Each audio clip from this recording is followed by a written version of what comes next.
Okay. Thank you very much for meeting me, Tim. My name is Mitch Jin from the Young Ambassadors Program of the Earth Project. Kindly introduce yourself for our viewers. My name is Tim Benton. I am Research Director in Emerging Risks and Director of the work that Chatham House does on sustainability at the Royal Institute of International Affairs in London at Chatham House. All right, thank you. I specifically got into the Young Ambassadors Program for the Earth Project because of my keen interest in climate action, sustainability, development, and environmental conservation. And I'm very much interested in the aspects of waste management, food waste, and the situation of food insecurity in the world. So that's why I was given the chance to interview you, being an expert in food insecurity. I'm looking forward to this session, and I genuinely hope we'll have a fruitful discussion. So for my first question would be, kindly tell me more about your work at Chatham House. Yes. So Chatham House is a think tank and policy institute based in London, who over the last 100 years has worked very closely with governments and society around the world in order to promote moving the world towards a sustainably secure, just and prosperous world. That's our mission statement. And within Chatham House, we work on all sorts of issues to do with international affairs and politics and so on. I head up the work on sustainability. And a lot of that is to do with understanding how environmental degradation impacts on things like food security or on biodiversity loss. How does that impact upon disease emergence? How do the risks from climate change impact on agricultural yields in one place and food prices in another place, and so on. So a lot of the work we do is in that sort of space. All right, that's splendid. You mentioned that your work is majorly on research. Do you have any current research ongoing based on that? Yeah, lots, lots. So I run a big project, for example, that is based in Tanzania, Zambia, South Africa, and Malawi, looking at the future of agriculture under climate change and what that means for nutrition security in those countries. We're doing a lot of work in preparation for the Climate Change Conference of the Parties, the COP in Glasgow at the end of this year. We're doing a lot of work on issues around understanding what climate risks mean to societies. We're doing work on issues around forest governance, biodiversity conservation, land use and its sustainability, building sustainability into trade, you know, lots of stuff we're doing. All right. It's very commendable that you mentioned Tanzania and Zambia. That's very close to home. And you've talked about climate change. But my next question would be, how has the pandemic affected the role of Chatham House in being an international affairs think tank? So have you managed to pick yourself after COVID? What's the current situation? Yeah, so on lots of levels, we, like everybody else in the world, has been affected. You know, it's obviously affected the work we do. So, for example, that project I mentioned in sub-Saharan Africa, we haven't been able to do the same sort of field work that we would have wanted. Haven't been able to engage with policymakers in the same way. Obviously, we've all had to work from home in new ways and not spend so much time in the office.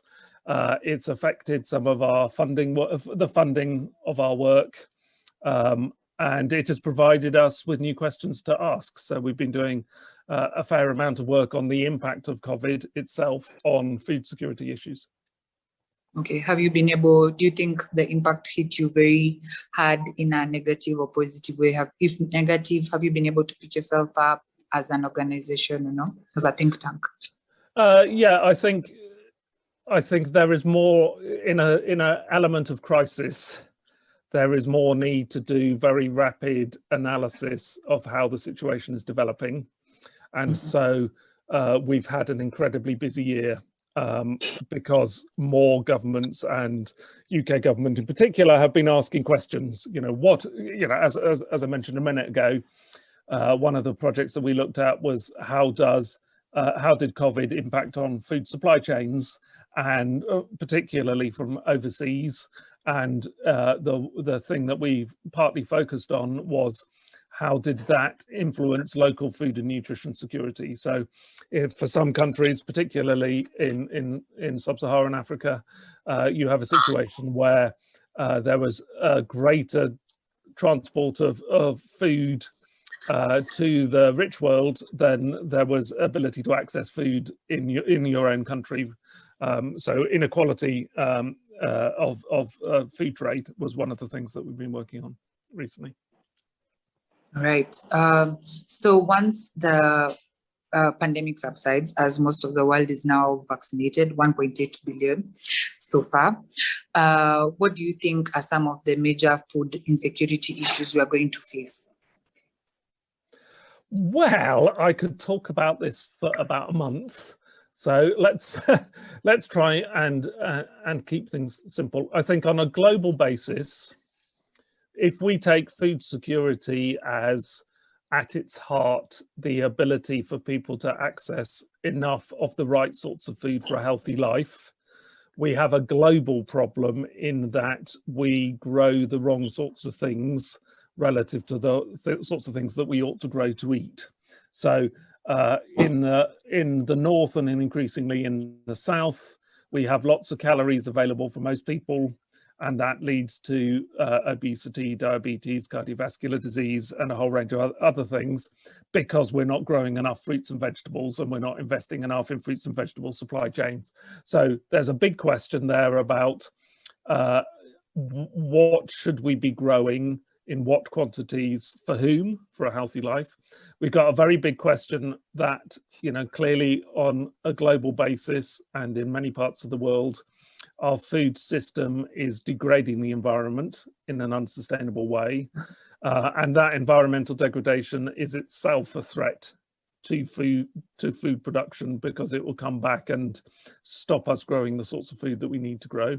And then, of course, there's clearly the issue of inequity, in that because we're growing the wrong sorts of things in the wrong sorts of amounts, access to a healthy diet is beyond the financial means of a pretty big chunk of the world. So if everybody was going to eat a sustainable and healthy diet, about 3 billion people couldn't afford it. So we have an issue there of equity, and that's partly to do with we haven't grown and invested in growing the right sorts of things, and it's partly because people don't have access to enough money, and businesses don't pay people enough. So there is a kind of mismatch there. So in the long run, it's not just a matter of kind of dealing with undersupply of food to people who are hungry. It's a matter of getting our food system right for the long term, so we're not making the environment worse and we're not making health worse on a global basis. All right. You've really resounded and echoed the issue of equity and inequity.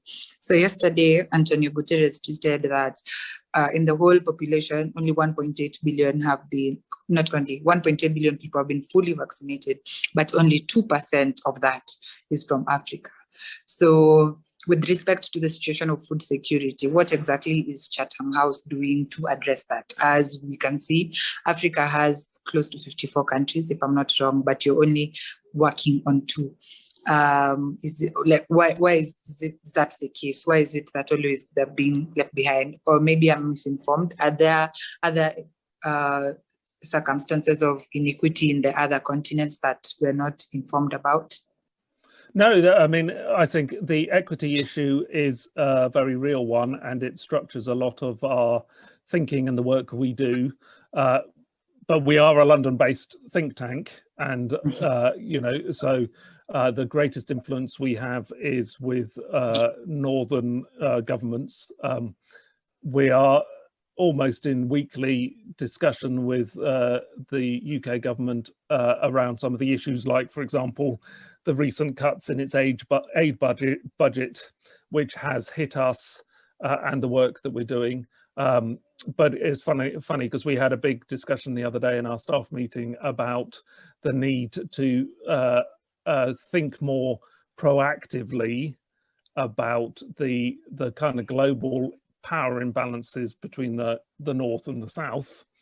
And we are part of that global power imbalance in a sense, but we are also kind of able to use the levers of change that we have access to try and change things. So, you know, on a personal basis, I've spent much of my career working on issues to do with levelling up, reducing inequality, both for today's generation and for tomorrow's generation, because the whole kind of sustainability agenda is only going to drive further inequality over generations to come.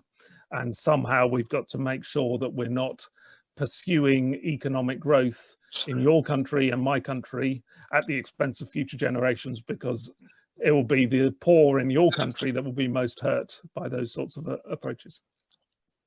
All right, that's a very good answer. My next question would be, in future, how might we facilitate feeding the world? You're speaking a lot about future generations and posterity, and that's very commendable. So that's a thought that is going on, because many people, many corporations do all these things at the expense of future generations because they're not here. So do you think as the younger generation will be able to step into that situation and drive change and ensure that years to come, things will be okay with regards to food security? Well, I would hope so. I think part of the issue is that the younger generations have not been as politically active for the last 20 or 30 years as has been necessary to drive things in the right direction. So, you know, there is too much power vested in people of my generation and older. You know, there are far more people of your age in the world than there are of my age in the world. And it's odd that the potential political power that is in your generation has not flexed its muscles enough to really drive the right sorts of decision making. I do think, however, there is a sea change, certainly in the areas where I work, that sustainability, equity, and nutrition security, not just caloric security, getting access to calories, are very much more on the agenda than they were 3 years ago, 5 years ago, or 10 years ago. So I think the concerns about how we need to transform the food system, we need to get it right from an equity perspective and from a sustainability perspective, I think those are moving front and center of decision making now. And I hope the World's Food System Summit in the autumn really nails that down. But I think the more that your generation can say, we care about this, and ultimately we care about this enough to make sure that we are voting about this at the ballot box, then politicians and decision makers will start saying, okay, we'll have to move it from the edge where we don't care about it to the center. Right, that's a very, most of our strength, our vocal strength, our political strength goes to issues that are really not relevant. So I really hear where you're coming from. My other question is, do you think we can ever truly solve the problem of food insecurity? Yes, I think we can. So as I said a while back, if food security is defined by having access to a diet for a healthy life for all people at all times, it is more a matter, in my mind, of us growing the right things rather than just growing more and more and more. Our food system at the moment is focused very much on a few commodity crops that provide lots of calories and have become globally so available that lots of people in the world overeat. It becomes rational to feed that food to cattle and livestock. It becomes rational to throw that food away because it's so cheap. And because we're so good at producing that, there's very little profit in producing other things like fruit and vegetables. Now, at the moment, the world produces enough calories to feed 11 billion people, and there are only 7 billion people on the planet. If we changed what we grew even using the same land area, we could grow enough for a nutritious diet for everybody on the planet. There are lots of problems ahead with how to deliver that, etc. But it's got to be something that is encouraged by governments, by markets. We've got to say as citizens, this is what we want, but it's perfectly possible within the planetary boundaries to imagine a world where having access to a healthy diet was not something that's the preserve of the rich. Okay. Don't you think it's such an irony that there's still food insecurity, that yet there's so much wastage going away that you would choose to give that food to cattle? Absolutely, but the two are deeply interrelated, because we've incentivized, we've built a food system based on the notion that cheaper food is a good thing, and that global markets are a good thing. And the end result of all of those years of investment is that we have concentrated more and more from fewer and fewer crops. And if you can control those supply chains, then you can make an enormous amount of money out of it. So you end up driving inequality, that you have people who can't, the really poorest in society can't afford to buy any food at all, or can't afford to have access to any food. Then the next step up are the billions of people who can afford the calories but can't afford the nutrition. And then you have the very rich people who can afford to eat whatever that they want to in whatever way. But the fact that from a political perspective, the notion is that it doesn't matter what food we grow, we've just got to grow more and more and more, means that more and more and more becomes worse and worse quality from a nutritional perspective. And we end up accessing lots of things that we can actually throw away, or, are really nice, deep fat fried, sweet, etc., full of starch, that we love eating, but make us overweight and obese and diabetic and so on. So we end up in that situation where the incentives for making food freely available mean that it becomes counterproductive for making people nutritionally well. And so, and also the issue of the poorest in society, and we have people who can't afford to buy food in my country as well as your country, but a smaller proportion for sure. They're the ones that are left behind, and part of the reason that they're left behind is because the ability within our societies to make a profit by paying people as little as possible is too little regulated. So we have people who don't have jobs, who can't have an income, who can't afford even the cheapest food, but we've got to get the system right, and we can get the system right. All right. It goes down to empowerment. It's a whole cycle, the way you said. And the empowerment is not just individuals making the right choices. The empowerment is people of your generation saying, we want the world to be a different place, and making it politically feasible for politicians to step in and say, we have to do things differently. All right. My second last question would be, you mentioned that we will be able to solve the problem of food security. However, with the current rates of pollution, soil pollution, air pollution, this doesn't seem to be the case, because with time, we might not even have good grounds for cultivating. How do you think we can address this? Do you think pollution is a reversible thing or stoppable? Or how does it look in your lens? So as I said earlier, we can grow in a sustainable way enough food to feed the world, everybody in it, but only if we work on the distribution becoming equitable. What's happening at the moment is that some people are growing stuff in a way that becomes environmentally detrimental, and it goes into the market, and then it gets overeaten, thrown away, or fed to animals, or whatever.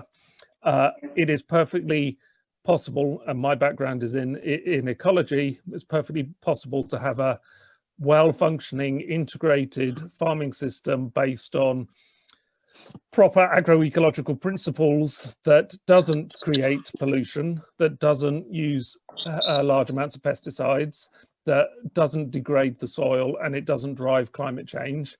But if everybody in the world wants to eat like an average American, we can't do that on a global basis and feed everybody sustainably. So part of the future is not just about how we grow, it is what we grow and for whom we grow that. And if everybody in the world was willing to eat the right sort of diet, we can grow that sustainably. All right. So my last question would be, what do you think is an action someone can take today, right now, after they watch this interview to help the environment? Well, there are lots of things. You know, on a personal basis, I try to avoid using cars. I try to eat a healthy diet. I try not to fly as often as I'm invited to. You know, there are many things that you can do in that sphere as you're comfortable with. But I think the most important thing is for people to talk to their colleagues, talk to their friends, talk to their family, and get this on more firmly embedded on the political agenda. So it's not about my personal actions driving the system into a new place from a consumption perspective. It's really about making sure, because I can't live a fully sustainable life because the transport infrastructure is wrong, or the supermarkets and the food outlets are wrong, and I go somewhere and I can't buy sustainable food because the labeling's wrong. It's not something that an individual can do to get things right. We can all work to try and get things right, but getting things right requires the politicians to change the rules. And if the politicians change the rules because we tell them to change the rules, then the market will change itself and get things right. So for me, the route to the most productive route to from personal perspective is through the politicization with a small p of the issues to make it into something that politicians care about. Yeah, I really like that statement. One thing, as per my local community around, one thing that I always say, if I don't have the support of my county government or like the national government, everything I do will be in vain, because whatever I'll be doing will be illegal and I'll be caught. So the aspect of driving it in the political arena is very important, and the youth's voice is whatever is the strongest. So yeah, I've really learned a lot from this interview, and thank you very much for your time. Well, thank you. Take care. Yeah.